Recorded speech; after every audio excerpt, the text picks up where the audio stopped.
Hello ladies and gentlemen, what's up? It's Papa Bale and welcome to the channel. So what we're looking at here is primary charge.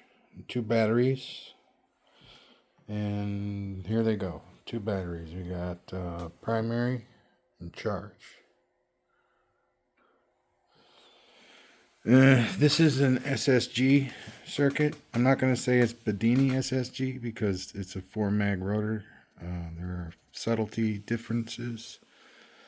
It is a schoolgirl circuit though. Simplified. Alright, you got your diode that goes between the emitter and the base.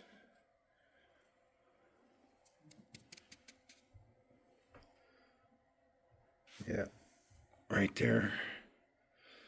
And you got your diode that goes between the collector, I believe, and the positive of the charge battery. So what it does is it blocks the energy from going to the positive. No energy goes that way. It comes back out and it goes in the negative side. And it's basically designed to utilize that negative spike. So, all right. So unfortunately, right now I do not have a meter that can monitor that spike. I'm using both of them to monitor the batteries. So I either got to get another one or find a third one somewhere.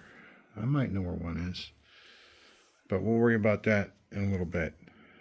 Okay, so you got your primary and your charge battery. You got your 100 ohm resistor. We're going to leave it at that for now.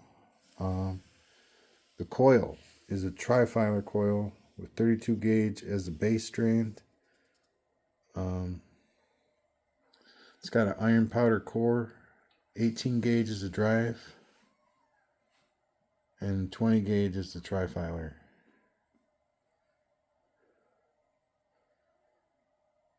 Four magnets facing, I think it's north out. Could be south out, I'm not sure. I'm looking for my magnet detector. North-south detector. Anyway, yeah, so you can either hook that trifilar strand in series with either the base, the trigger, or the drive, or you can leave it out for transformer effects. You can siphon energy off of it. But there's like a pool of energy that goes into the device. And I mean, the energy that I'd be getting off of this coil is pretty minuscule, like small amount of extra energy. So you get the amount that you put in, and then no matter what you're getting it from, either the trifilar strand or an AC connection or even BEMF, even the back EMF. It's all, the back EMF is like the hardest core. I don't know. I think it goes the fastest. Like if you're charging something, it'll go the fastest. All right. So let's make our connection here to the negative of the drive.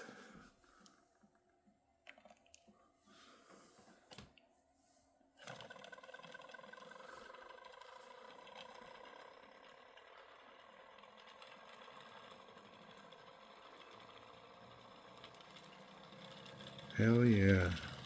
We're not going to run it for very long.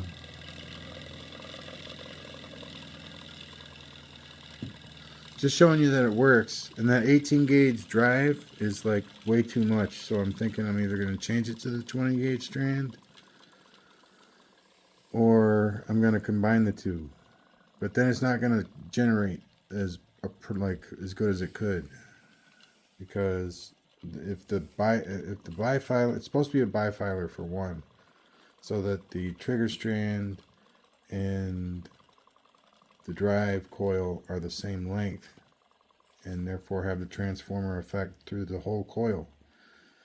But if I do it this way, it's going to be different than that. If I make the drive twice as long than the trigger, you're going to get less of an effect. And I think it's less effective negatively if you make the trigger strand longer. I'm not sure though. Just because it is 20 gauge and 18 gauge. Those are the two gauges that you have to play with. And then there's choices on how you can combine those and hook those up. But 32 is always going to be on the trigger. The trigger is always going to have 32 in it. It could be just 32. It could be 32 and 18. It could be 32 and 20. It could be any three of those, or any one of those three, I should say. But the soft iron, the powder, it's iron powder in that tube right there. So that's lots of perf in there, lots of different segments of iron, different chips, all aligned. Get it? So the eddy currents the magnetic flux is good.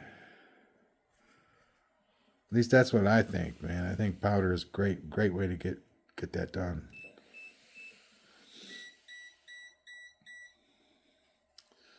Running the 18 gauge strand, the battery depletes very rapidly. The primary goes down like really fast. But the charge is like fast, but there's not a lot of extra. I'm going to make a coil specifically designed for this motor, the SSG.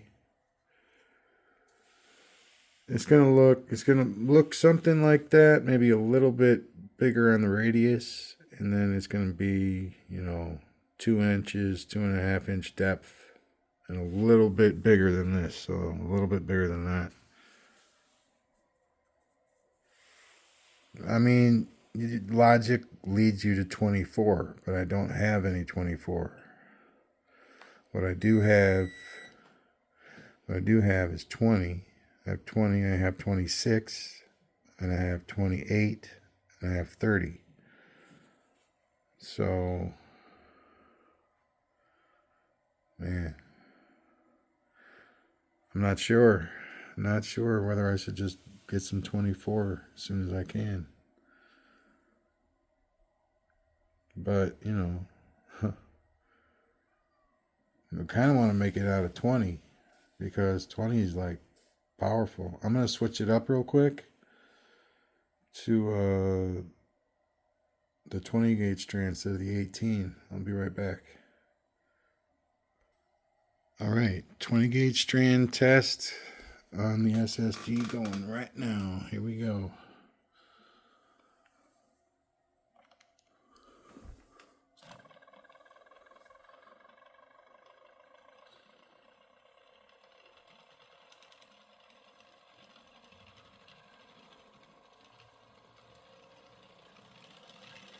Seems to be running pretty good. And both of my meters turned off, so I think it is taking less.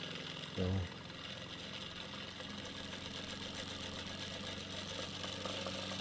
All right.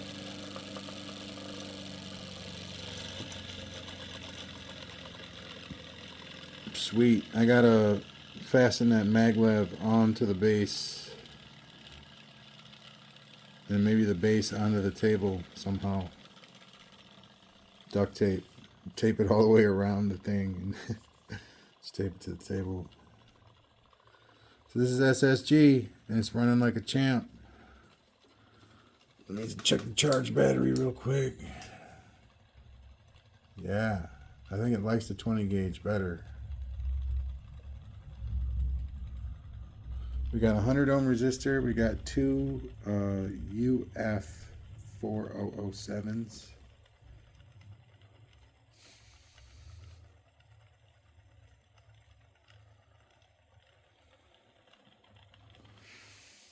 And yeah, I think this is going to work. This coil may even work with the 20 gauge being used because it's doing very well. All right, well, thank you very much. Peace out. Have a wonderful night. Please subscribe. Bye now.